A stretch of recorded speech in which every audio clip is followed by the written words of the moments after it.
So all those people with a hyperactive gag, like red flag. That's Mhm.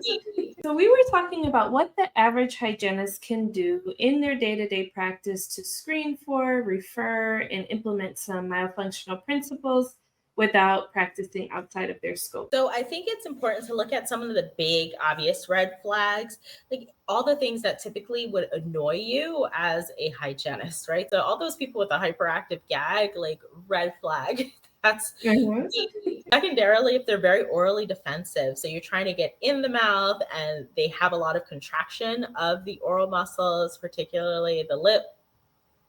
She has them open Mhm. wide, and it's like Mhm. this big circle with their lips. Like, what? Can you please like move in?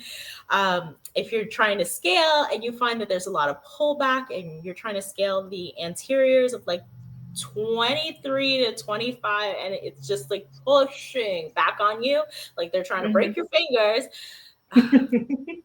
That's a red flag. So, some of the things that you can look for are some of the things that you're already probably very, very aware of, like being Mhm. orally defensive, the inability to really like open wide, allow you in, not having an ability to see their pharynx. So if they open their mouth and you don't have visibility of their tonsils, of just the throat in and of itself, all you see is soft palate and tongue, big red flag.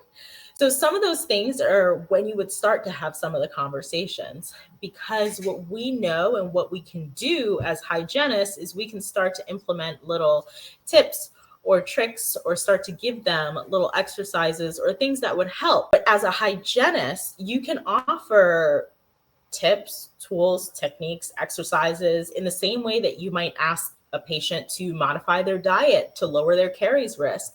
You can ask them to do certain exercises or certain things to get them to lower their threshold of oral dysfunction, because oral dysfunction contributes to so much as far as, all of our oral health is concerned. It contributes to caries, it contributes to bruxism, which therefore is going to contribute to periodontal disease. It's going to contribute to the inability for the patient to really withstand dental treatments, to like be there, to take x-rays, to do all the things that they have to do.